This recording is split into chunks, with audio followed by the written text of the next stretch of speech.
The truth is that the war in Gaza has enormous economic incentives behind it for the US, for the EU, and for Israel. See, Israel and the United States have been planning for decades to build what is called the Ben Gurion Canal. This is a rival to the infamous Suez Canal in Egypt.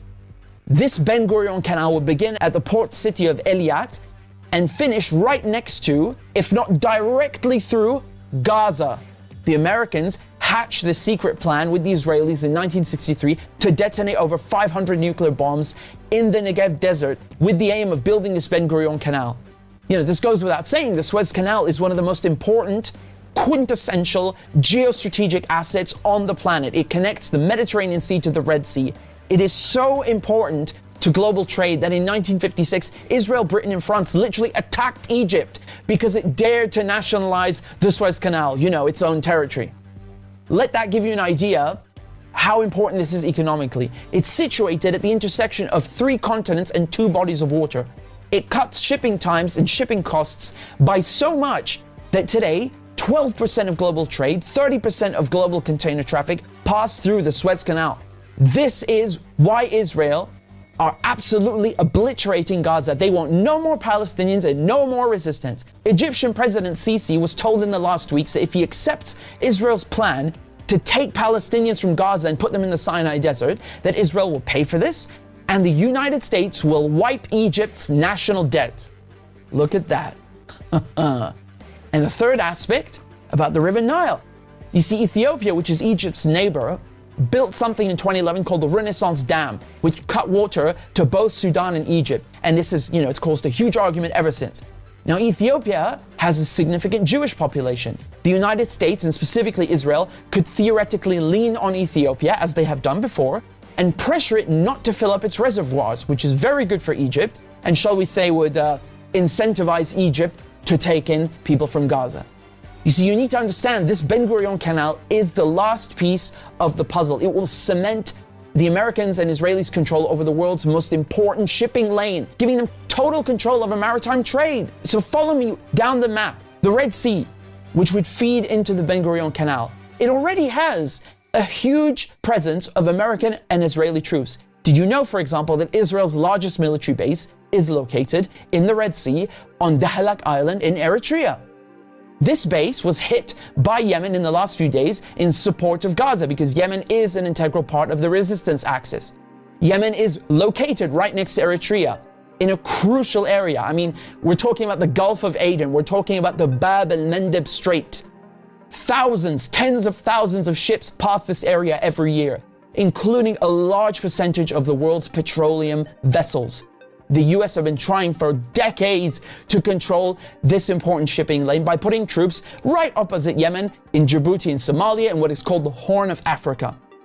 The Americans have tried to control this area by attacking Yemen from the rear, using Saudi Arabia, using other Gulf countries, doing their own drone strikes. This war lasted for over 6 years. It devastated Yemen, and the media barely covered it. Another one of Yemen's important geostrategic assets is the beautiful island of Socotra, which is located, talk about geostrategic. It's located between the Horn of Africa, the Gulf of Aden, the Arabian Sea, and the Indian Ocean. See, the UAE, after normalizing ties with Israel, they helped Israel to put spy bases and establish a military presence on Socotra Island. The importance of this Bab el-Mandeb Strait is that both Iran and China need to use this shipping lane for Iran to export fuel and for China as the world's largest economy and largest trading partner of most countries. There is de facto already an entire Cold War taking place right up the Gulf Coast in the Strait of Hormuz, the tanker war. You see, what happens is that the US and Israel, they try to sink Iranian fuel ships, and then Iran responds in kind. You see, Britain also tried playing a stupid game as well in the Strait of Gibraltar. They hijacked an Iranian ship, and only when Iran did the same to a British ship did they finally, get the message and let the Iranian ship go. The US have gone so far as to even steal Iranian fuel tankers and sell off the cargo. A practice that is commonly referred to as piracy. The US and Israel can always attack Iranian and Chinese ships later on in the Bab el-Mandeb Strait, up into the Red Sea, and of course by replacing the Suez Canal with the Ben Gurion Canal. This final piece of the puzzle will allow the US and Israel to dominate world maritime trade. They can use this not only to the benefit of their own economies, but to damage and to attack other countries' economies, like China, like Iran, Egypt, Syria, Lebanon. I mean, this is literally highway robbery on the high seas. And the Ben Gurion Canal is the key to all of this. You know, Egypt could stop this war in Gaza right now by shutting down the Suez Canal. It is bewildering that they don't do this. If not for Gaza's sake, do it for your own sake. Egypt's economy is going to be leveled if this Ben Gurion Canal is built. It will completely undermine the Suez Canal. Where is Saudi Arabia? Why don't they threaten to cut oil production for 1 week, for 1 bloody day, just to stop this war? Or is there something in it for them, were Gaza to be leveled and replaced with this canal? Where are the Arabs? Where are the Muslims? Look at the European Union. They have nothing in common with each other except geography. They have over 24 languages.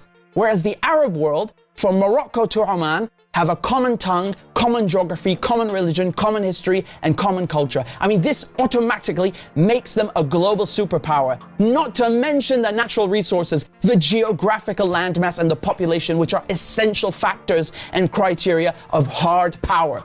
It's not only the size of the Arab world, but look at the straits. All the vital straits are located in Arab countries. The Strait of Gibraltar, which is Jabal Tariq, the Suez Canal, the Bab el-Mandeb Strait, and the Strait of Hormuz between Iran and Oman.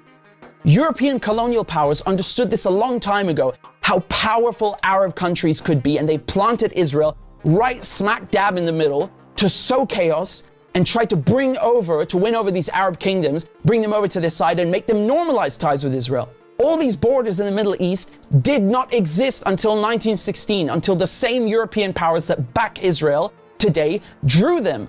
This is the Middle East before, and this is the Middle East after Sykes-Picot, after the French and the British ruined it.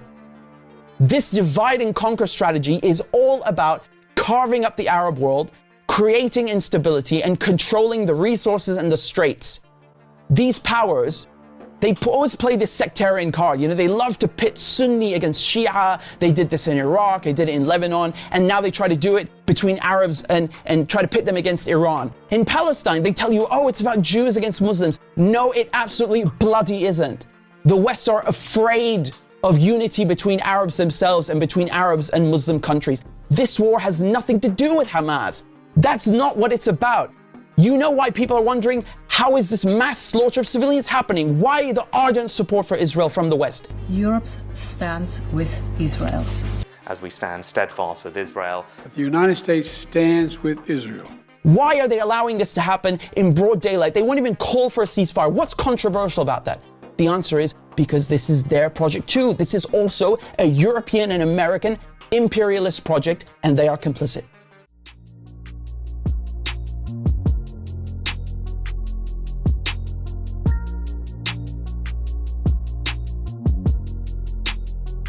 Welcome to What's Left, a weekly political discussion challenging the mainstream left.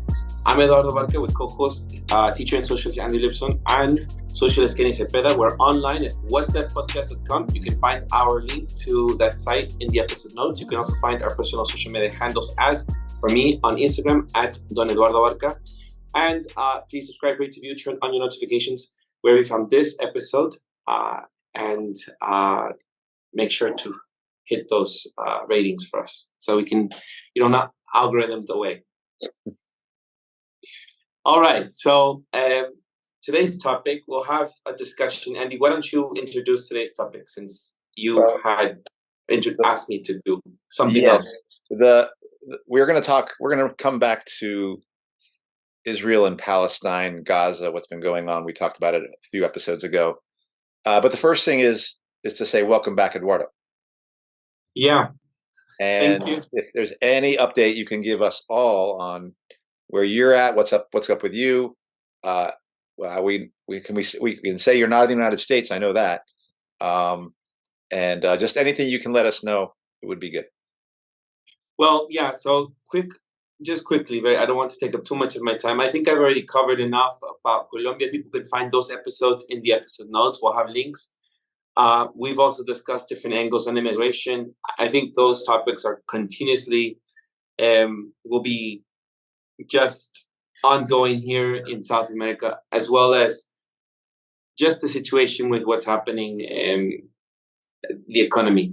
What I just want to update folks is that there has been a intensive crackdown, that's the word, a crackdown on immigrants. So Biden has promised now to immigrate, to deport more people. So there are still a lot of Venezuelans that are, and people from all over Latin America going up north, but they are being deported now. And Venezuela has opened up to receive those deportees. So there's more deportees now. And they're also sorry, hold on, Eduardo. It's Colombia has opened up for the Venezuelan, or Venezuela has opened? Oh, Venezuela has. Venezuela, because before Venezuela wasn't accepting their deportees. So so it was very hard for Venezuelans to be deported back to their country. So now there's charter planes going directly from the U.S. to Venezuela. Yeah. Okay, I get it. And then now they're tightening restrictions in Central America. So, for example, if I'm, me being Mexican and helping my Venezuelan friends, let's say they're stuck in Panama, I can't send money to Panama using Western Union or any other means unless I'm Panamanian, because they're catching on that people are sending money, whether you are sending money to your friends or your family, to people who are going up Central America. So they're tightening those restrictions. And then Mexico's just opened up a new permission to stay in Mexico for Venezuelans, because what's been happening is too many are going up north, so to the USA. So they've just made negotiations with the USA so that they can stay in Mexico, and another deterrent. So those are just some of the things that I can just update people on. One more thing, and for folks that are doing the humanitarian visa parole, which is the form I-134A, it's now being dealt with in the courts. So it's going to go up to Supreme Court, and right now it doesn't seem like it looks good for people who are waiting. For example, I'm here, Luis, who's with me, he's waiting for his humanitarian parole, and most people who haven't done that yet are in the lurch. They don't know what's going on. They don't know what's happening, whether it's going to be whether the parole will continue or as is, or whether it will halt all sort of process for people to go up to be received in the USA. So there's a lot going on around that. And as far as for me, I'm happy coming here to. I love coming here to Colombia because I'm with my friends. I'm with my community. I mentioned a bit about them last time, but it's challenging always being in a situation where people cannot do as much as I would like to do because of their economic situation. So that makes it challenging. And that's as far as it. I think I have those updates. I'll be here until the end of this month. So I've been here in October, now November. I was here in July and August, and we'll see if I'll be. Let's see how much longer I will be here. I'm also trying to do one more thing, which is going to Venezuela, and it's hard as a U.S. American, Mexican U.S. American, because my Mexican passport is expired, so I didn't do it on time to have it with me. And now I'm trying to use my U.S. American passport. But what happens is, if I enter Venezuela, I'm most likely considered a terrorist in Venezuela. So I have some doubts whether I'll be entering Venezuela unless I get approved by the Venezuelan embassy, which is another challenge. So we'll see how these things go. It's so interesting. I'm the same person. I said this before. I'm the same person, but with two different nationalities. And with a Mexican nationality, I can enter easily, but my passport is expired. And with a U.S. American, I can enter, but there's so many requirements. And if I don't fulfill those requirements, I'm considered a terrorist. But I'm still the same person. It's like yeah. So. Well, it's interesting. What was her Lucas? Yeah, Ana Liquez Miller. Anna Lucas Miller? Likas. Likas. Yeah. So when we talked with Anna Likas Miller, she spoke of like the U.S. passport as such a thing that could get you anywhere, but in this particular case, it's actually more restrictive on you. Yeah. And actually, there is changes coming to that though, because the European Union is going to require us to apply for permission to enter, starting in 2024, I believe. And so that, again, the world is changing, and this free range that Americans think we have, at least for the masses, there will be more difficulties in moving around the world. And I think it might connect to some of the things we talk about today. Yeah, and it was interesting for you to note that again, the ability to transfer money is increasingly becoming put under control and put under scrutiny, and companies that should, I feel like, have no say in what you choose to do with your money. If you want to send it to whoever, they're creating various restrictions and with government regulations as well, and so in concert with the state. So it's just there are various ways things are getting locked down. Yeah, that's the unfortunate reality for people. So he's just trying to deter, and make it more. I don't know. Well, it's just straight up control. We'll tell you what you do with your money. Whether or not you quote earned the money or it's your money, we'll decide whether you have the right to direct it to whoever you choose. So and it was similar around the war on terror. They started making restrictions and sanctioning people who were sending it to what are terror groups, and now they're just broadening the umbrella of the types of things you are not allowed to do with your money. The other thing is, I'm in this neighborhood here in Cartagena, in Colombia, and I just love this neighborhood where I'm at. It's very urban. It's a very like a ghetto, and I've been making friends here. So just giving my world over to the audience and to you all. But it's so interesting. Cartagena is known for a very touristy spot, but it's also known for a very the disparities that exist here. And here, a taxi driver will not take you into this neighborhood. We have to walk. We're left off on some street, and then we have to walk some blocks up towards these areas. And literally, where I'm here, accompanied by Luis, who is with me, and he's from Venezuela, and we're literally close to El Castillo de San Felipe, which is a tourist spot. Like maybe 15-minute walk away, but you have that big grand fortress, and then you have all the people here living in a very tight knit, and low resource neighborhood. It's just so interesting how these disparities, I mean, they always existed. We've known about them, but I'm just mentioning my world here, what's happening.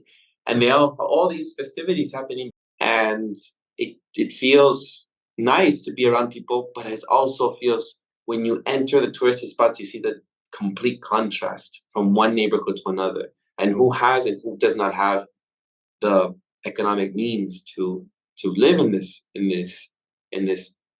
coastal city.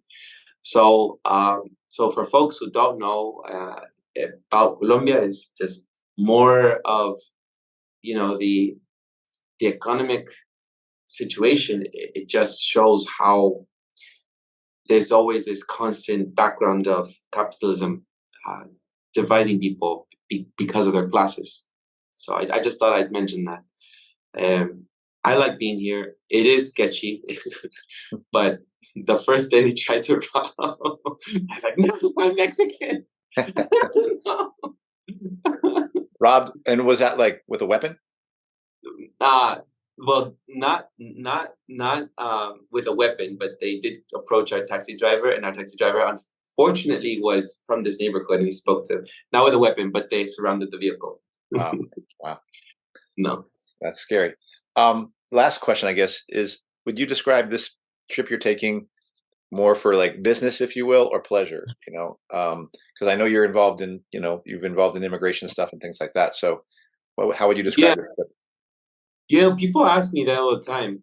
I don't know. It feels to me Colombia now. This is the third time I'm here, but I stay long periods of time. Last time 3 months. This time 2 months, 4 months here, and it feels to me very close now to commute, like home, like when I go back to Mexico, because I know how to navigate in Bogota, the capital, and know where to go and what neighborhoods to stay at. I don't stay in hotels, and I come here as a tourist when I say, but I don't come here. I also do my independent like work and study and do my thing here. Like I don't just spend all day going and visiting places, but I see people. I am involved with people in what they're doing. I visit studios. I see former sex workers. I like last year. I still stay in contact with many of them. I love being here because of the culture, the people who have received me, and just the community that I have formed here. Uh, and then sometimes I'll go out and see another coastal town and see bits and places, but that costs money. So I don't always have the economic means to just go and spend every single day to go somewhere and spend leisurely time doing whatever I'd like to do. So I stay put in a neighborhood. I alquilo, I arriendo, which is I rent a spot that has bed, that has everything, and I'll just be here for some time. You know, there's a lot of places you can look up here to find some place, and they'll give you their home, their room, and share a bathroom, and or I'll stay with some friends. But let's see, if I was to answer that, I think I stay for both. Like I do stay for work, sort of, and then I stay for not work like I work here, but Yeah. I do my own independent work. Like I still do some interpreting gigs via video calls. But I mostly, I'm to tell you both, I'm mostly writing a lot just to finish some things up here. Yeah. And yeah, so that's what I do here.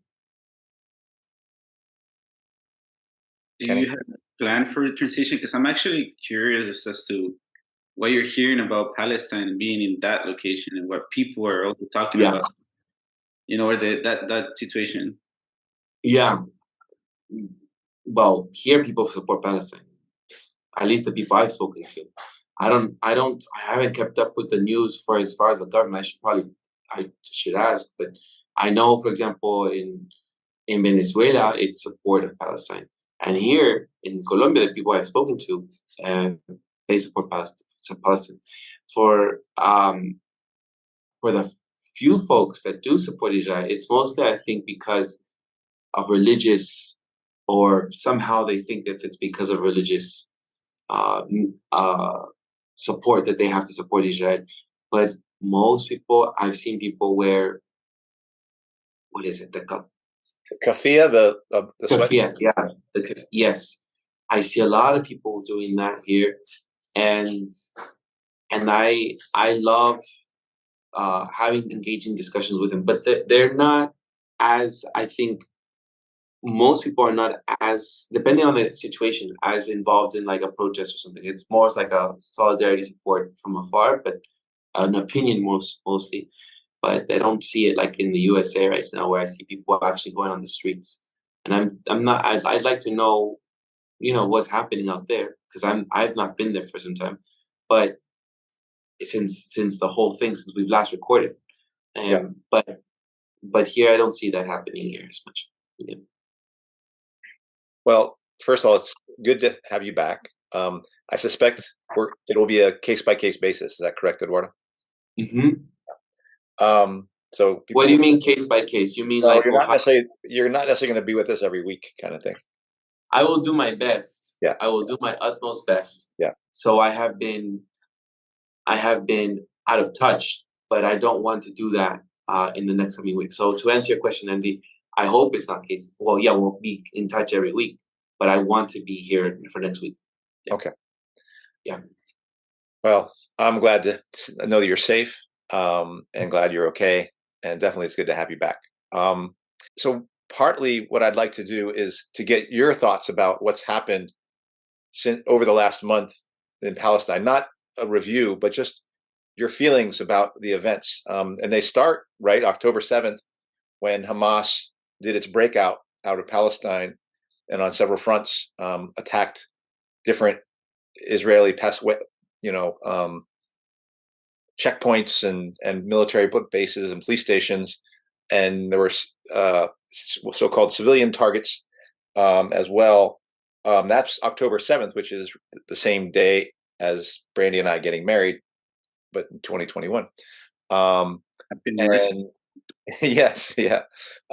So it starts on October 7th, and there has been a whole series of, obviously, the world turned from looking at other parts of the world, particularly Ukraine, and the entire world is now looking at what's going on in Gaza, West Bank, Lebanon, Iran, Israel, and then watching this conflict seemingly threaten to grow, and it has progressed.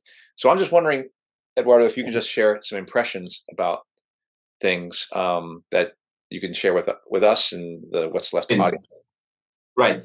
All right. So what when we last recorded, I felt that we had covered something that was going to be this one, maybe 2-week long event that was going to happen. We've seen things like this happen in Palestine, where suddenly there's a conflict between them. Suddenly there's an agreement to make to peace and to make sure that there's different governments calling for peace at the moment, or to stop ceasefire. And so I thought that was going to happen. Now that Lebanon has been involved, and I think it was this week that there's going to be Muslim leaders going to convene together to see what's going to happen, if I'm not mistaken. I've been keeping up with other things, but Palestine is definitely on everyone's radar right now in the news, and so that's what I've heard. So to me, seeing how this conflict is growing from Palestine and Israel, always Palestine and Israel, to suddenly growing to possibly a bigger conflict that's now beyond that's just that region.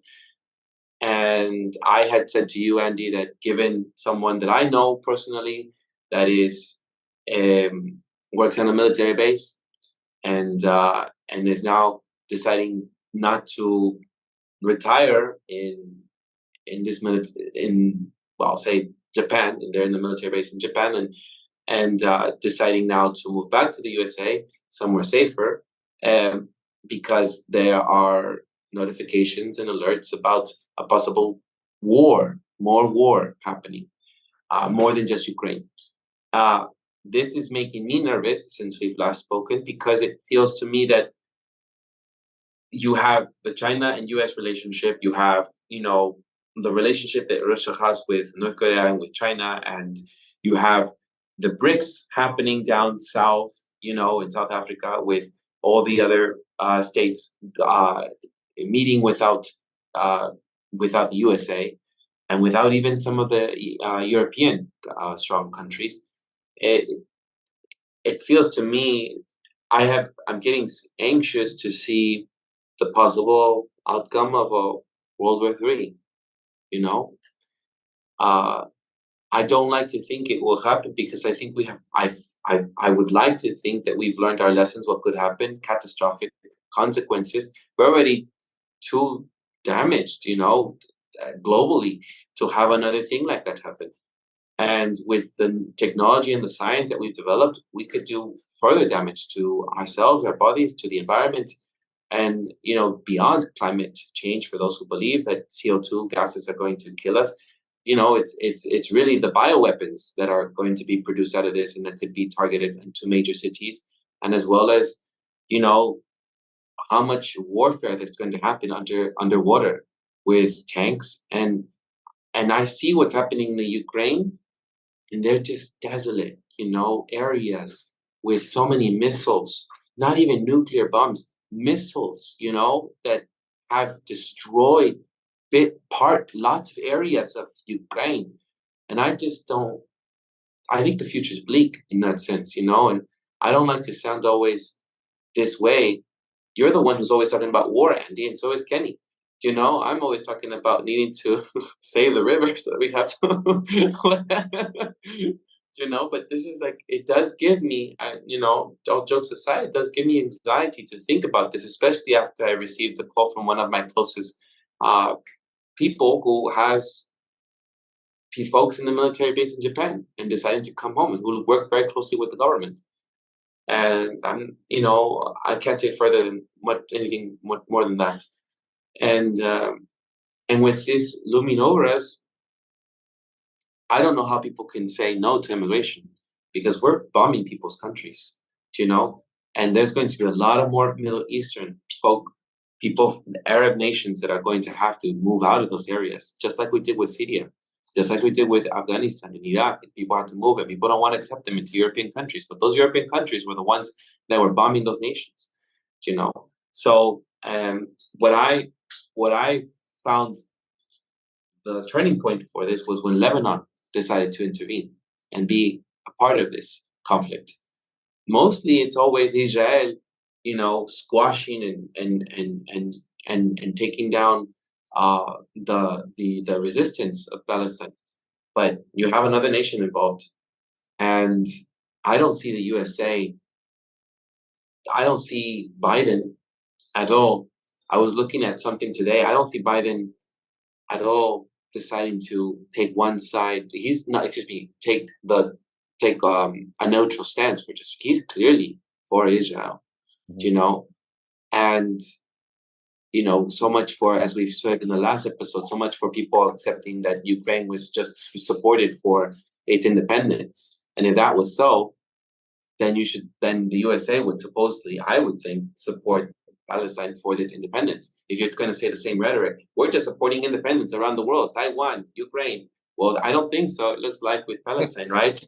So there's something to say about that, because you don't want to. I saw a cockroach. Okay, Luis just killed it. That wasn't very Buddhist of him. We've been practicing a lot of meditation recently. But anyhow, ay no, que guácatelas. Ya quita eso, tiene por favor. So yeah, the hypocrisy about that. Now, the question remains if the Palestine resistance is truly independent, right? If Hamas is acting on its own, or if there are other people who are behind the scenes trying to stir things up and using Hamas as a puppet, I don't know. But I suspect that, you know, with what happened with the weapons going in, do you remember we talked about that? Unnoticed. And where are those weapons coming from? There are other forces. I mean, I don't know, Kenny, I want you to hear both of you. There are other people who are going to be interested in stirring things up, but I don't think it's for the Palestine independence. I think it's really a distraction from Ukraine and Russia, and to possibly start another conflict in the Middle East. I mean, those are my thoughts. These are what things that I've been thinking about. And that's what's been on my mind. And one more question. When you say distraction, and when you think about an instigator, you know, obviously we don't know, but when you think about an instigator, are you thinking out of a Western instigator, or more like an Iranian instigator, a Russian, Chinese instigator? Like who are you more thinking is taking action? I'm thinking an instigator that is aligned with Russia. Yeah. Okay. That's what I've been thinking. Yep. I may be wrong, but right. I mean, we're just, from what we've covered, we're not just, you know, on what's left. We've looked at different angles, and we have had more suspicions than most people who just follow the news. Excuse me, yeah.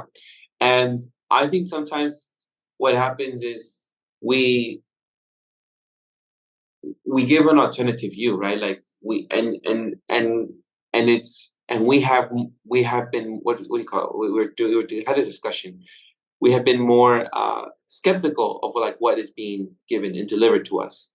So I'm more open since we've spoken. I think, what was it, when we were discussing Ukrainian war, I think it was, Andy, when you presented with us on What's Left on the episode, but I really do think that, this is, in order for the conflict to have less support in Ukraine, to be able to also have another conflict out here in the Middle East.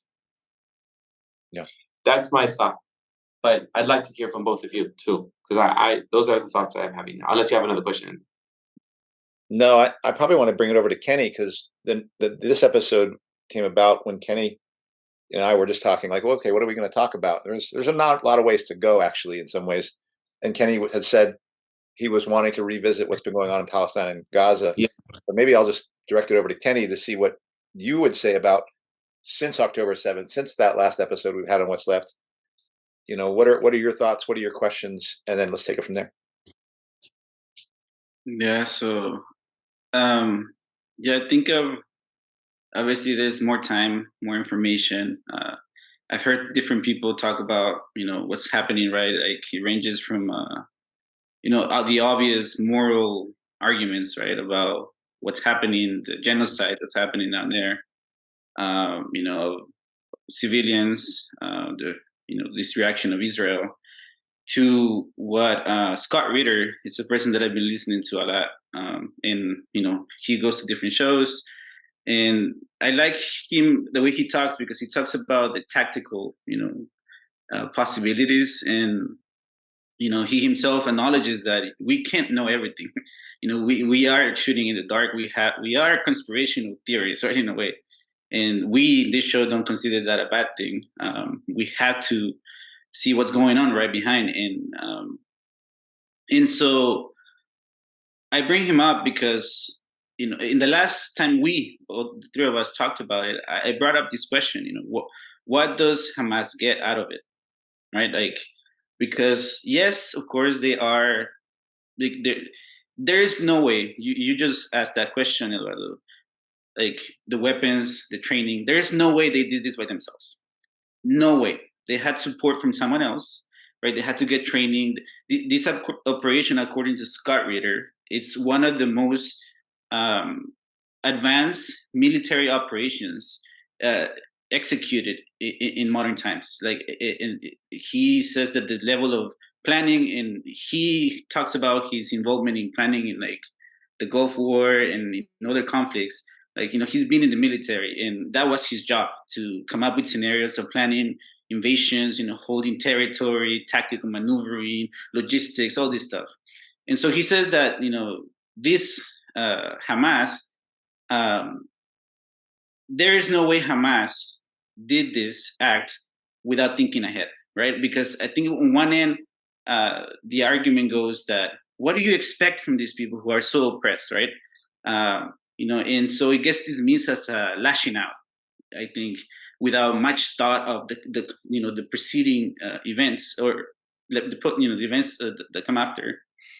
And so there is no way, that Hamas did this. I've come to that conclusion by listening and, looking at what's happened since, because Palestine was in a difficult situation before this. They had been forgotten by and large, and they forced the issue by doing this. Not only did they show that the Israelis are not almighty and powerful in the mythology that they've created as a very successful intelligence system. What is it? What is their basically CIA called? The Mossad. The Mossad, and all this, and they failed. They could not. They weren't able to stop this. They were failures in many ways. And so this wasn't a lashing out. This was a military operation that defeated provided a big blow to the Israelis, and their Israeli response has put them in a very difficult position worldwide, right? I think you got to be blind to not see how the world has reacted. Masses of people, rising up and saying this is not okay. So Israel is their ability to use that victim card is going to be, imperiled. The moral high ground, is being lost. But in that context, I think it's important to also look at what's happening in Ukraine, right? Like, I agree with you. Well, you asked that question, Eduardo. Who is doing this? Or Lipson asked it. I think in the context of Ukraine, where the West hasn't been as successful at achieving its goals, where the Russians called the bluff of the West. And again, I'm basing this on a lot of the arguments of Scott Ritter, just for full transparency, because he's talked about the progression of the Ukrainian war in ways that we don't get access to in the mainstream media, right? Like from the death to the tactical victories and defeats of the Russians. He's also open that the Russians have lost a lot of people, but it's not like the way the Western media is reporting it. And today what we find out of the Ukrainian war, which has been on a scale of a world war, industrial war, we have a Russian army that, in his words, Scott Ritter, says is the strongest military in the world right now, because they have experience, they have developed logistical, the ability to figure out the ability to support, to create the logistics to support their military projects, right? Something that he claims the U.S. doesn't have right now, especially when we're spread thin in so many places. In the Russians, in the last episode, we talked about how the West doesn't have the capacity, and this is not Scott Ritter. This is like other war gamers, right? That have talked about the stockpile of the West in the U.S. and that we don't have the industrial capacity to engage in a war with China or Russia on a world war, scale, industrial scale. And so when you contextualize Israel, right, like Israel, in another person I listened to is Garland Nixon, and he talked about how he sees the Israel as a military, U.S. military post. I happen to agree with that. That Israel is a military base of the U.S. And that military base got penetrated. They got attacked. They got shown up, to be not as strong as they think they are.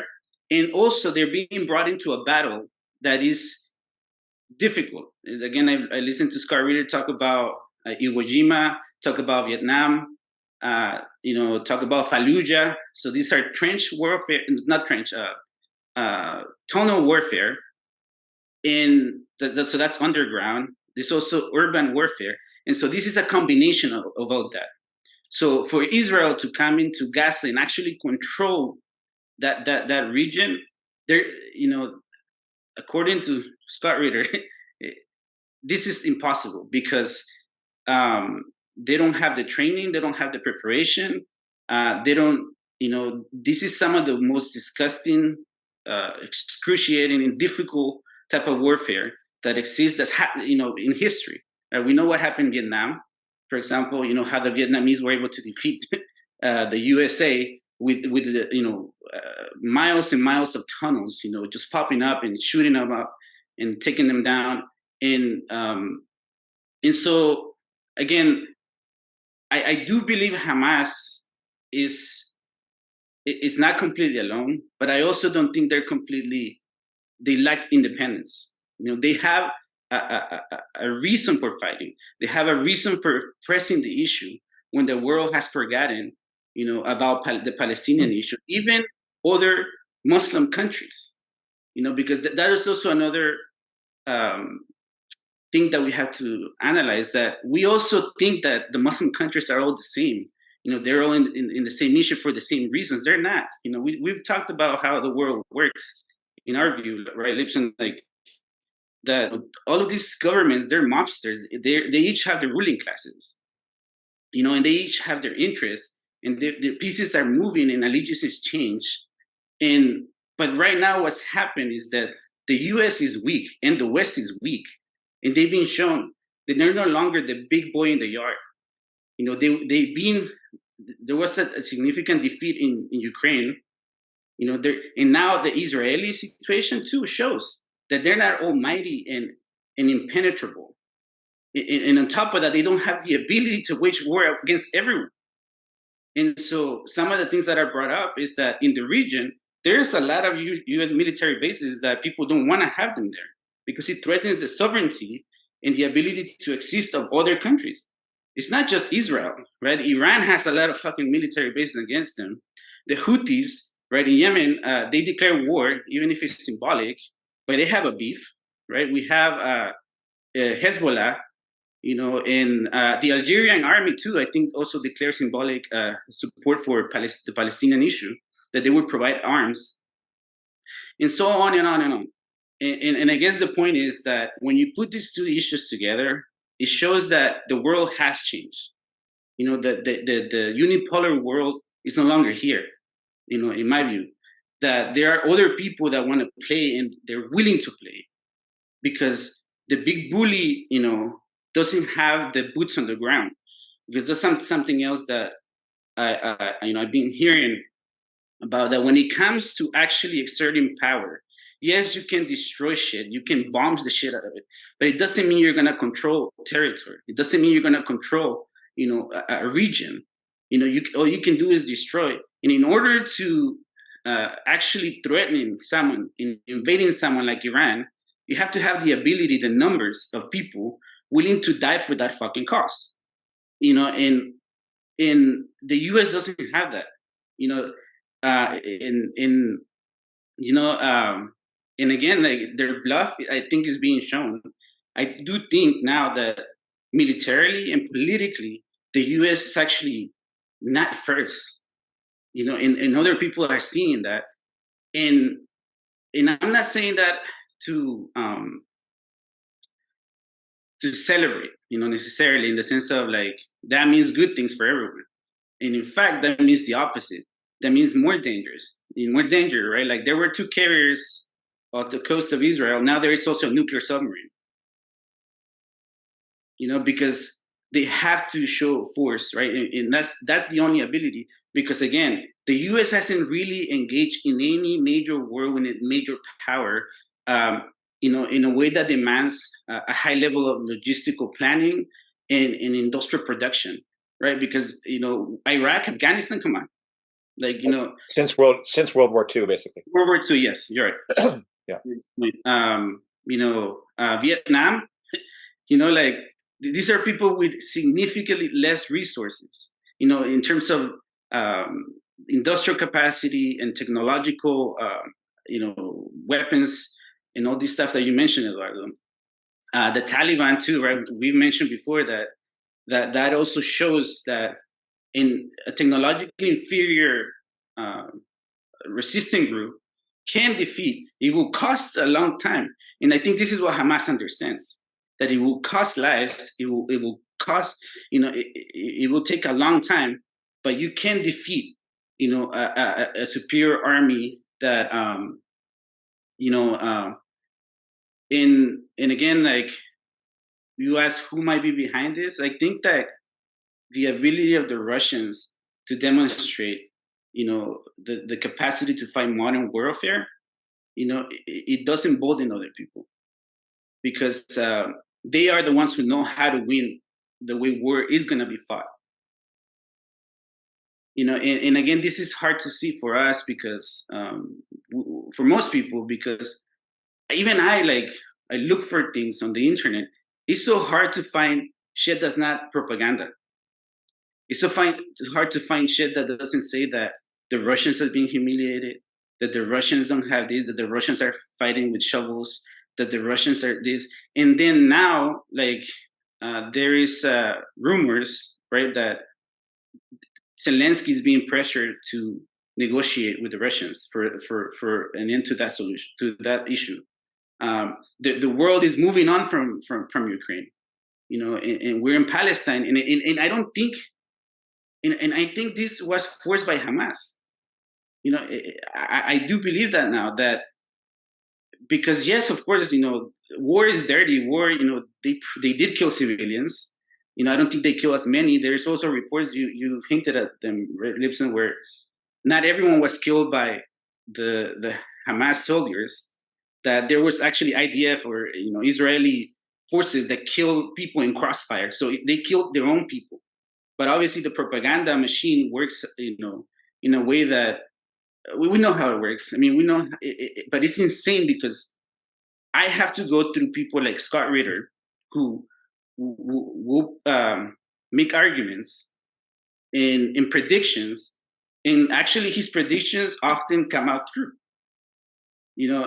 And so that's what leads me to follow and listen more carefully to people like him. Even if he doesn't get it all right, obviously. And I also wonder, how the hell does he know all this, right? He has contacts in the military, I would hope. But the fact is that his predictions have been more constantly true than the predictions of the mainstream media, who are trying to sell us a complete lie and have deviated from the fact that the West did not get the result that they wanted, that conflict is coming to an end, or at least to a situation where they can win. And not only that, but now they have a complicated situation here that was forced by a very insignificant, I would call, military. The Hamas doesn't have tanks. Hamas doesn't have aircrafts. Yet they changed the game. They put the U.S. in a situation where they had to support an openly genocidal,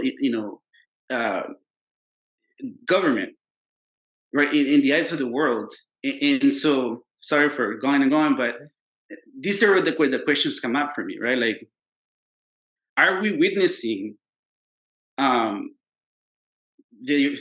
complete unmasking of the facade of the carrot from the U.S., right? We talk about empires dying violent deaths, like that they don't go away just easily and succumb, into the background just like that. And so that's the question that I have in my head. Like, are we witnessing this?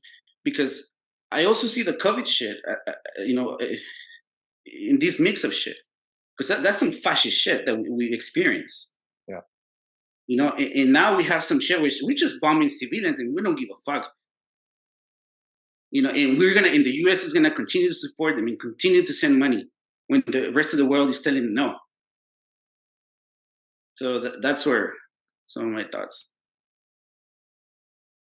Yeah, I mean, you said a lot. Let me think if I. That was a lot, yeah. Yeah. What? I mean, the fact is I don't ultimately know all the different players that are involved. I mean, obviously, we're all speculating.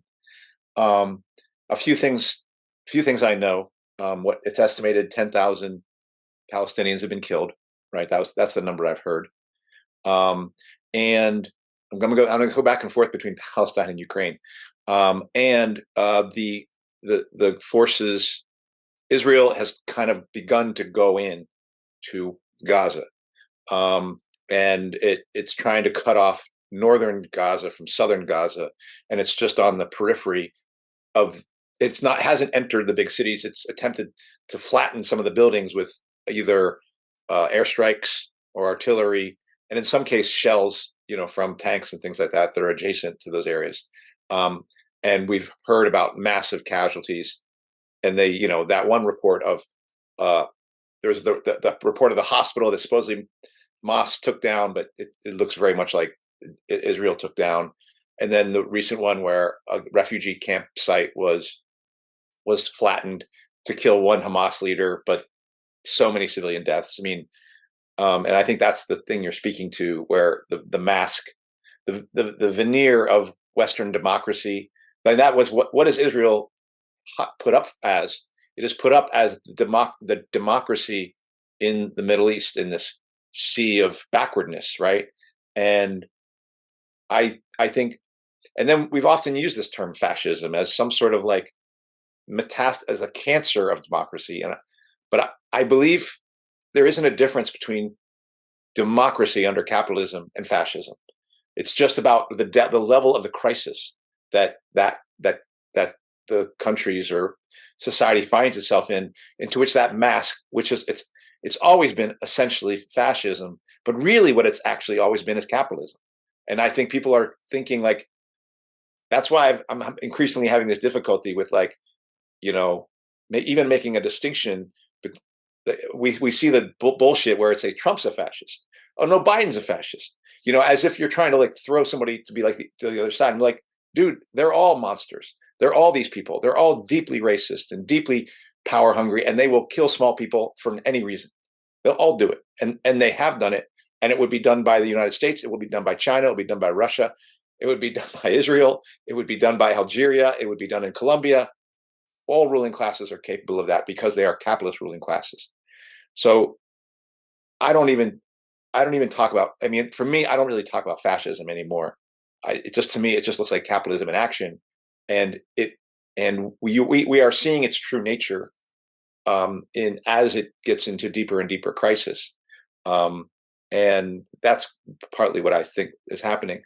Now, going back to Palestine and what's going on and the attack on Gaza, I've heard reports of like lots of losses definitely losses on the part of the Palestinians, but lots of military losses on the part of Israel already. And very early on, even as they just enter the outskirts, because you just see these pictures of Palestinians coming out of holes and shooting tanks, shooting carriers for the military vehicles that they use to carry troops, shooting bulldozers, but basically just doing hit and run stuff like constantly, and the losses are accruing. And again, I think the Palestinians are going to pay a deep price in blood for this. But I tend to still think of them as being used as proxies for other powers that are essentially doing to the United States and to Israel what the United States was going to try to do to Russia using Ukraine and was unsuccessful. Now to go back to Ukraine, since this has happened, not only has Ukraine gone off like more and more powers are not looking at Ukraine and trying to get away from Ukraine, but the situation has become more desperate in the Ukrainian government. There are supposedly big splits between the Zaluzhny, who's the director of the military, and Zelensky. And one of Zaluzhny's people was killed with like a birthday party grenade nest he got sent. It was like very strange, like this is the shit that's going down now. And the counteroffensive that Ukraine has done was a disaster, has not worked. And now you see another city, Avdiivka, which is another Bakhmut, slowly getting encircled by the Russians. Russians are taking losses, but they are also slowly taking out a major defense point for Ukraine. And the Ukrainian military is in a desperate situation where the average age of its soldiers are 43. That's an average. 43 is the average. So that means you've got 60-year-old soldiers and 20-year-old soldiers, right? Of equal amount almost. And so the situation where the U.S. was trying to bleed Ukraine turned into a situation where NATO was exposed and the United States has been bled. And I do believe that there's now another front on which that's going to happen. I just am not convinced that Hamas itself is acting independently, or even that the political forces in that region, I don't know if it's possible to act independently because everybody has a stake in that region. I do think, like that thing I sent to you from Richard Medhurst talking about the U.S. attempting to build the Ben Gurion Canal in response to the Suez Canal that was there as a U.S. and Israel controlled alternative. I don't know if that's the whole story for why the U.S. has to go with this, although I do think it's a big region. Like at this point, the U.S. is committed to Israel's victory because Israel's defeat means a U.S. defeat in that region, and a U.S. defeat in that region means a Russian and China and an Iranian victory. And Iran is going to be the major power that is going to dominate in the region, but it will have its Russian and Chinese benefactors. So everything to me everything looks dominated by imperial politics. politics of empire, not just from the United States, but Russia and China. And it does look really bad for the United States. Not like, oh, and yes, it's politically bad. They are way more even isolated now. When Russia posed a ceasefire resolution that got knocked down because it wasn't critical of Hamas. Brazil puts forward the same resolution with criticism of Hamas, and a bunch of people go for it, and U.S. and Israel still have, or U.S. still has to take it out, and so U.S. was alone in going against that UN resolution. Now, the UN is a bullshit operation, but it is a place to show where the big powers are jockeying for influence and to show who has the ear of the world, not the working person's world, but the worlds of the elites. And in every venue, it just looks like the U.S. is politically isolated. It's becoming more and more,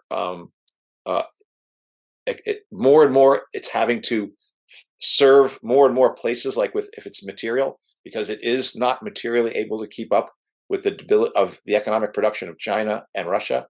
But I think it is getting more dangerous, because the big player, I feel like, is really losing its grip pretty quickly.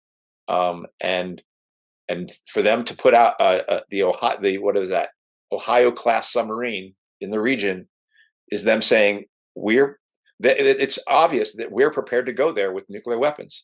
And so everyone always says, will the Russians use? Will the Russians use? I just don't see it coming from the Russians. I see it's coming from the United States. I see it coming from the West, because they're the ones who are losing. And I think either in the context of a false flag, or in the context of actually trying to use these things in some limited way to try to turn the tide, I think things have definitely gotten more dangerous. But the stories that I'm reading are more like that Israel is seeing pretty quickly that it's got its hand again caught in a trap. And apparently the trap is even harder when you level these buildings, which is what they're doing. It's harder to actually go in and control it. And Israel has actually even recently said that it's going to commit to a long-term occupation of that region. Last thing, I do think one of the other things that makes me feel like that there's cynicism on the part of the so-called resistance, not the Hamas resistance, but Lebanon and Iran and things like that, is Nasrallah made a recent statement about supporting the Palestinians, but was very clear that they weren't going to engage militarily at this point in time. And my feeling is, look, I think they're being very cagey and thinking, let's see how it plays out with Palestinian blood before we start putting Lebanese blood into this. And let's see if maybe we can watch Israel get weakened more before we put our troops in. And I think the Palestinians have to understand they are going to be used in that way. Their conflict is going to be used that way. It's not going to be these Arab countries all coming together. Even if you hear Turkey, the person from Turkey, Erdogan, gave this rousing speech to seemed like 1 million people. These countries are not there for the Palestinians. They're not there for the people. They are there to see when the opportunity that they can strike when their quote opponent is weak. And that's what I think they're all going to assess that. And so that's why I don't look at this as like a resistance moment per se. I look at it as a clinical operation of empires testing each other out, and the United States continually finding itself falling short into relationship to a series of tests that it's challenges it's faced from emerging empires. I mean, I think that's the history of people who want to get rid of an occupying force. They are often just pawns on the board. I mean, that was the Cold War, right? A lot of people were post-World War. The Soviet Union supported a lot of movements that would weaken the traditional empires, and so it wasn't necessarily about liberating these people, but weakening the opponent. And so I think that is important to say. And also on this again, notion that, you know, the Muslim world will unite and come after. That's not how it works. You know, because they've shown it, like you said, like they're willing to sacrifice the Palestinian lives, you know, but I do think also like this moment is being used by people like in Iran to build up their own armies, you know, to whip up this sentiment in the masses, right? Because no doubt, you know, people feel the pain, you know, I'm talking about the masses, you know, because the masses are going out to demonstrate. And I'm cynical because, like, I don't think that does much, you know, in the sense, you know, other than like the workers in Barcelona, right, that are refusing to load weapons, that are, you know, that is more of an action that I think I would want the world to do, because I'm cynical about demonstrations, you know, like by and large, but again, it will be used by the Iranians to build up their own armies, the Lebanese their own armies, you know, but the issue here is that, you know, everyone's playing their game, the tensions are rising, and at some point, you know, like something derails the plans. That's, you know, like an unexpected event forces the hand of everyone. You know, like for example, the Israelis bombed, you know, and killed some people in Lebanon, right? Like a family. And so, how do you respond to that when your masses are, you know, have a certain sentiment? You know, because these ruling classes still has to, you know, control their populations. You know, and the population's energy is riled up right now, and so what does that become? You know, who controls that, and are they able to successfully contain it and direct that energy? Because it's happening here too. You know, I brought this up in this conversation that I'm curious as to how this is going to be used to be. This energy is going to be directed into the elections, because it always is. You know, in the U.S. And so I don't know if you have any thoughts, because I do believe it's going to happen. Maybe I'm just too cynical about everything at this point, but you know, I don't believe that, you know, the demonstrations are going to do much in terms of changing the stance of the U.S., you know, and continuing to provide the military support, because it's not about morality. You know, it's about, you know, tactics and empire and that big board game. You know, even as we speak about possible forces or like Muslim countries coming together, we have seen from previous times how it's not necessarily their religion that will unite them. It will always be whether an economic or a power that will unite them, like the Saudi Arabia with Israel. You know, like there was that we covered it, I forget, but there was that discussion, the dialogue that took place between them. And so I think what comes up for me is, from what both of you are saying, is that the Palestinian people are being used as pawns to further advance. But I think you said, Kenny, if I'm not mistaken, that Hamas has been emboldened by what's happening around the world, which is now Russia is taking up its fist at the USA and is showing that it can do what it wants, and not afraid, intimidated by the USA, which has been a big bully. And so is Russia, and so is North Korea, and now it's Hamas possible, right? That's what my understanding is from your. I think more like Hamas didn't have an option.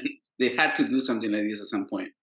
You know, they had to force the hand. I'm talking about the other people that are watching the game, you know, unfold, and, you know, that they're not jumping in. The people that Gibson mentioned, you know, like, you know, we keep talking about Lebanon and Iran, but they also don't want a piece of it if they don't have to. You know, it has to be beneficial to them. They're not going to do this out of morality or, you know, good faith. That's not how the world works. Yeah. No, yeah, I agree. It's not out of morality, or it's because it's the same. It's going to be out of some interest. So, yeah, it saddens me that the Palestinians are being used as pawns, And I do agree that it's further powerful forces that are behind that or are going to exploit the situation to see what happens. But what I was saying with Saudi Arabia and Israel is it's just like I don't know if it's any more about Middle Eastern countries coming together to support each other. It's about who they're going to align with to further see what benefit they will have for themselves. Yeah, that's all. That's all that comes up for me is just the thought of people being used just as an experiment to see how further they can go to against such a powerful, or the European nations, right, and the USA, their powers. You were gonna say something about elections, Andy. Did you want to say something about that? Did you want to say it now? Because I have something I want to say regarding my mother and her religion. Jehovah's Witnesses believe that the United Kingdom and the USA, and the United Kingdom represents like NATO and European Union, well, they don't now, but they're still with power, military power with the European Union, and they believe that it's like this is the end of the world. This is the end. This is the coming, and this apocalypse is coming. That they don't think that World War III is going to come. They think it's before that happens that this will be the end. It has a religious aspect to this, and so now that the USA and the United Kingdom, there's this like statue of Nebuchadnezzar that shows different colors and metals of this statue, and at the very bottom of his feet is this mixture of metals. I don't want to say what it is enough because I might get it wrong. But the very bottom is the last of the global powers in history, and so it's supposed to represent the USA and the United Kingdom. And now this big force, this big like round ball of fire, is going to destroy that and to end this whole entire statue.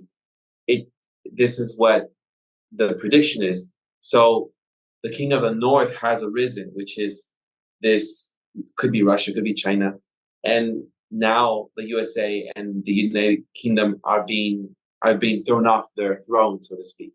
This is what the prediction is. So all of this is bringing to me when both of you say like now the global, or you didn't say chess players, but the global powers are changing in the regions.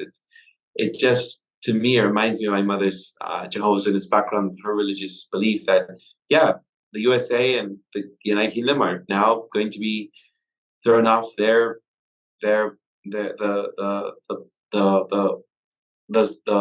level of power they have in the world and their influence.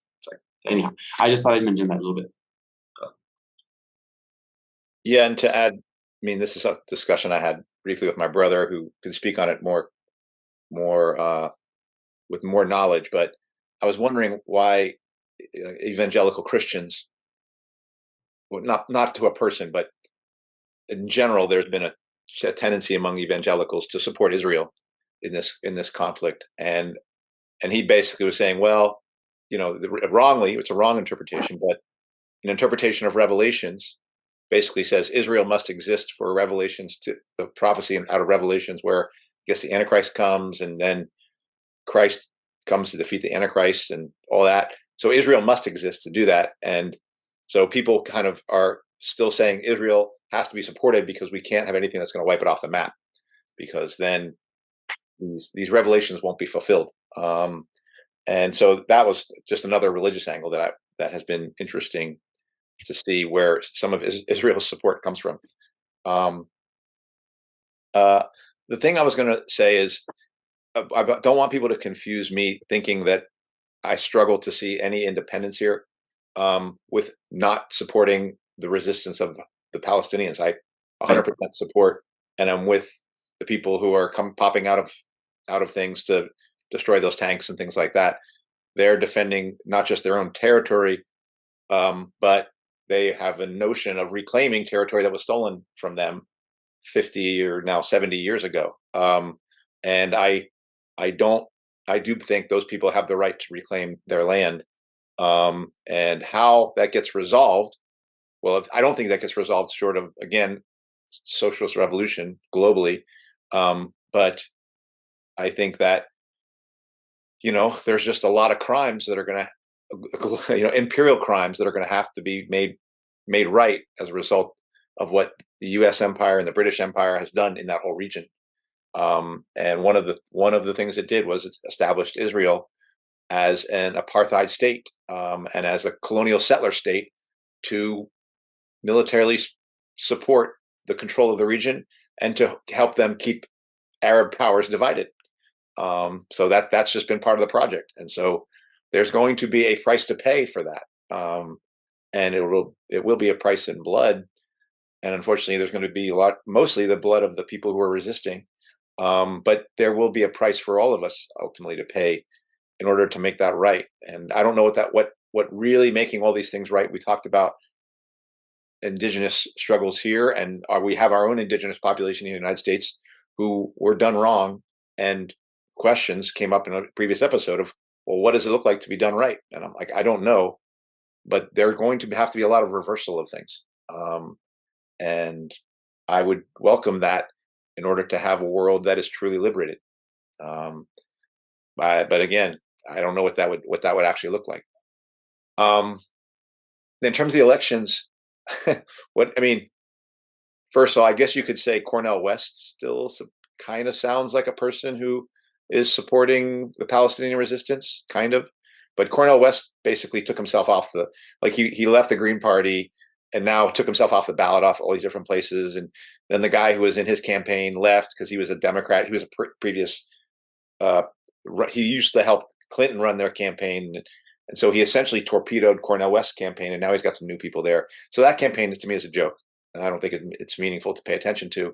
But, if you go from RFK Jr. to, to obviously Biden, to any of the Republicans, and to Trump, all of them support Israel. Bernie Sanders doesn't even want a ceasefire, right? So the U.S., there is no election alternative of any meaning that is going to say anything other than we have to support. The U.S. all the candidates are going to be supporting Israel because the U.S. has to be all in on this. There's not an option. And I think some people have been grossed out, and rightly so, by RFK Jr.'s almost insane level of support for the war crimes that Israel is doing. But again, I think it just exposes that there is nothing to be voted on here, and we won't have choices here in the election as it relates to the actions of the U.S. empire to support one of its most important proxies in the region. It's just not up for debate. Yeah, I think RFK is a bunch of his team resigned because of his stance on Israel, and I was a little encouraged, but because I listen to Jimmy Dore, I don't think he's as radical, but he does. I do like the show. I do listen to it, and I talked to you about how disgusted I was when they were advancing the narrative that was inserted by RFK about the border and immigration and cartels and this stuff to support surveillance, right? And essentially do the thing that they do in Palestine, and so I'm encouraged because he says that he doesn't know what he believes about RFK anymore because he knows that with the vaccine and that stuff, he was right on that. But then, everything else is up to question now. And I think that's the right way to think about this stuff, that, we have to stand on principles and be, consistent, right? You cannot, there is a connection, an intimate connection between the surveillance at the border and the Palestinian surveillance, and if you don't see that, then, you're going to keep falling for saviors like RFK or Bernie Sanders or whatever the fuck the latest one is. Yeah. And just to add to this, Jeff Strahl, I haven't read it, but he was telling us in the last Workers and Students for Choice that in the West Bank, they are using artificial intelligence methods to do facial recognition of people in that region to surveil them. So again, all the tools that people in the Fourth Industrial Revolution community who are worried about the Great Reset and who are trying to fight that, all these tools are coming into play in that region, and they are coming into play on the border. And so you can't fight them. You can't fight the institution of those tools and support policies that will lead to the imposition of those tools. So you can't support Israel here, and you can't support border control, because all that shit's going to come into play there. So sorry, you're going to be stuck with us. Open borders, people. There's just no choice. You have no alternative, whether you like it or not. I mean, but come to us now or come to us later. And it also is about those people who still believe the whole public health safety bullshit, and because there is some shit coming out the pipe on the WHO, right, with certain powers. And I mentioned earlier the European Union. I think it was 2025, not 2024, but they're gonna have different requirements for like people coming from the US. And so there are systems coming into place that we've been talking about, right? Like in because I think the people that rule the world understand that things are changing, and the game is changing. There are like profound questions about this economic system, the stability of it. And so some things are being done different. We talked about, right, like the digital economy and extracting data and all that stuff. But also like managing physical beings, right? You still have to manage the people who are decimated and exploited, who are the casualties, of this. And so, yes, of course, the Palestinian case might seem a little different and distant, and they're getting bombed. But the story of displacement, the story of social control, the story of an imposition of of will, of control of water, of food, that story we have to understand, like that is for all of us, because again, these systems are scary, and I don't think enough of us know about it. That are on a global scale, and it's not like a uniform one group of people governing the entire world. There's different people putting their systems in place for their own ends, and that's what we have to fight them. And and this is how our story is connecting to the Palestinian story, I believe. That is a cautionary tale of what is happening in front of us, in horror, really, for me, because we know that AI is everywhere now. Like, it's just in our face, it's in commercials, in everything. Pfizer is more than advertising every shit that I watch on the platforms that I watch TV on. And so again, to me, there is no disconnect like between these dynamics that are going globally, right? Like with these wars and the systems that are being implemented to manage us all, more and more restricting our ability to do anything, like send money to Panama or go to Europe in 2025 or anywhere. As we're talking, and I think this is a good place to find a way to conclude, is what most people would do in other organizations, or even folks that support the Democrats or Republicans, is they would go along with what that party or that group or organization is deciding to stand for and not question it. And here I'm noticing, as we're discussing and we're criticizing JFK, and a lot of our listeners and people who have been with us are JFK followers or RFK. Excuse me, JFK. RFK. Thank you. Yeah. Thank you, Eddie. RFK. Robert F. Kennedy. Sorry again, Eduardo. It's actually RFK Jr. RFK Jr. Sorry. Thank you, Andy. Yeah. I think that to be consistent with our principles, with our values, with our with our political stands, it means we might not always, we have to stick to it. We might be together at one point, then split again, because a lot of people in the medical freedom group, they're following people who are anti-open borders. So, and as much as we try, and we have been here talking about how it's all related and how the connections to it, if you're just not in it, then, we're not here to appease or to try to win over our audience. We might just lose another wave of audience members, and that's just the way it is. That's the way the cookie crumbles. We'll be together at some point, and we have to follow with be consistent with our values, our positions. And it saddens me that some people will just not change. And I think that even now with RFK Jr. Being consistent with Trump and Biden, which is both parties of the political spectrum,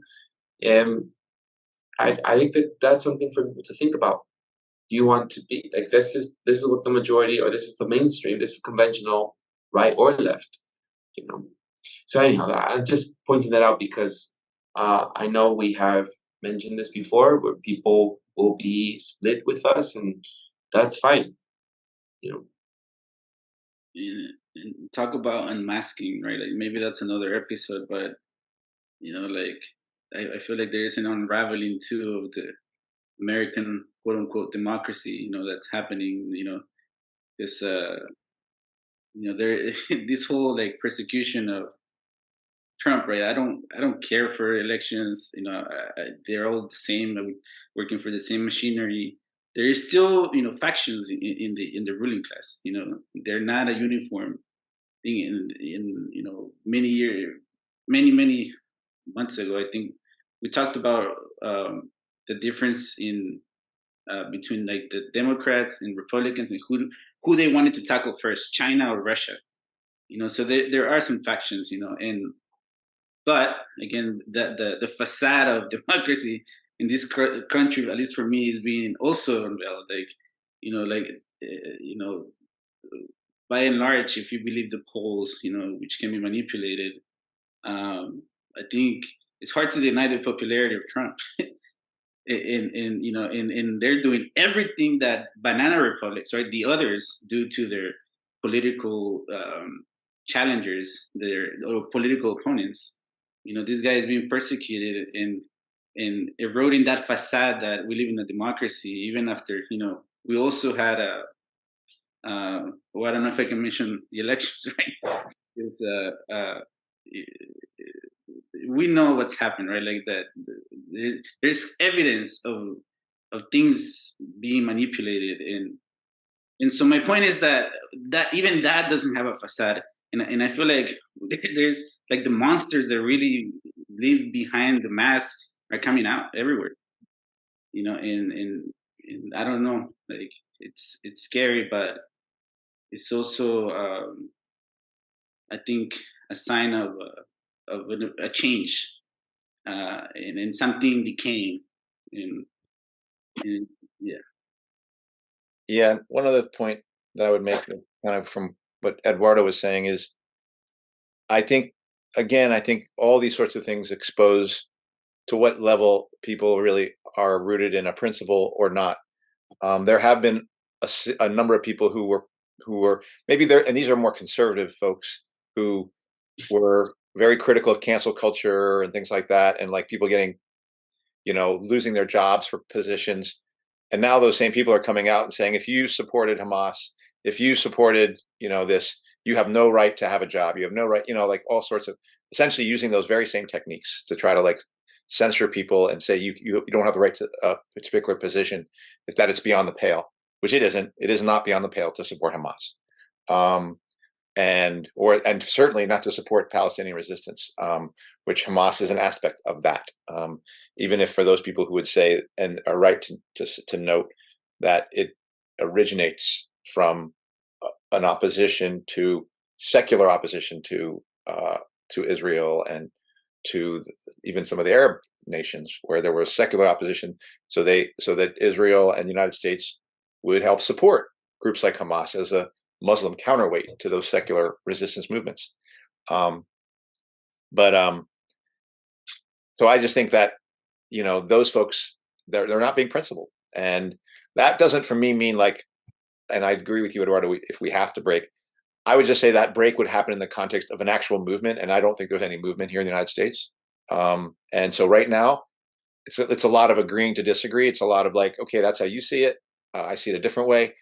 I just feel like that's where things are, at least for me. It's not something where I'm like, I wouldn't talk to you. I mean, you're not saying that. I'm just saying, it's just like, I don't understand how you think that's going to work and how you think that's going to be consistent, but I'm not going to like say, I'm not going to talk to you anymore.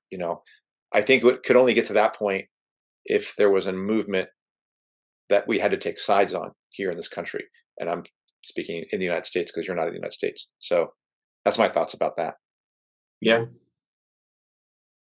I mean, we're not there yet, right? Yeah. We're not at a place where we will have to split. I mean, I joked around a long time ago. I think I sent out the meme once that you two socialists and I as an anarchist were together until we'll see each other at the line, at the at the revolution line. Yeah. It's a joke. It's a joke. But I think we have more in common than we do than before. Yeah. As times have changed. But yeah, we're not at a place where I think as a working class revolt, resistance, organized effort, we'll find ourselves right now in to be split completely. I think everyone's split in political rhetoric, or even just not talking in terms of political culture and canceling each other. But as far as a revolution happening or an uprising happening, I don't think we're there yet. It's unfortunate. And I'll say it now, I wish we were there. Yeah. There you go. I don't like to always say, but yeah, we'll see what happens. Anyhow, any last thoughts? Because I think I'll look for the outro. No, I'm good. I mean, for folks who are listening to this was just a chance for all of us to get together, me, Eduardo, and Kenny, and just sort of chat about our thoughts in relationship to these giant events over there. None of us pretend to be experts. None of us pretend that we're all like aware, like every little detail, but, we hope that you would have a moment through this conversation would be thinking like, what do I think? What do I know?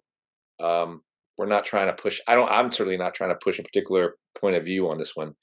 Other than I think the one that we all worry that the world is, I think the three of us do agree that the world seems to be getting closer and closer to a military conflagration that is not going to go well.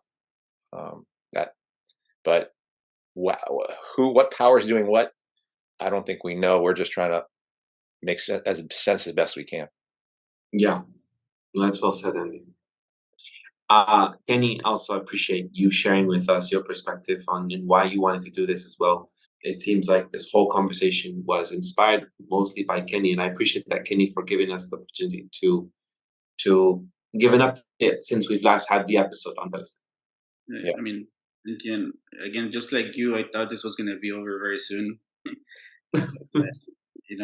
Here we are, and things will continue to change, and we'll see what comes out of this. And I guess the one thing I would say that, I guess, just like you said, Lipson, I don't know everything. We're, trying to figure things out. But what the one thing we know for a fact, I would dare to say, is that what the story we're being told officially is not it. Yeah.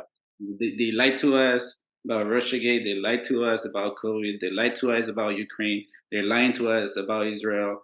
They're lying to us about everything. And so that's where we come from, right? And that's why we have these discussions. And we encourage people to have discussions and pursue their conspirational, thought, because there is conspiracies against us all the time, and we have to sort of try to stay alert to, because otherwise, we're just complete pawns. Yeah. Well said. Yeah. All right. Well, that does it for this week's episode. Let's conclude. What's left is a political podcast has channel challenge in the mainstream left. We post information about our topics and our guests on the episode notes where we found this episode or on our blog at what'sleftpodcast.com. You can find all of our episodes there. You can also find our bio. You can find things about us there. And if you wish to follow us, just go to what'sleftpodcast.com. You can find us there and connect with us. I remind folks, if you find anything you have liked here, anything you've heard, please subscribe, rate, review, turn on your notifications to any of our platforms on Spotify, iTunes Podcast, Google Play, Bitchute, Odysee, VURBL, YouTube, or Telegram. And you can find our blog and any of those links in the episode notes where we found this episode. If you would like to give us feedback about something you've heard or suggest something for us to cover, contact us to our blog. I'm Eduardo with co-host Kenny and Andy, and thank you all for checking in with us. And we'll see you all next time. Ciao.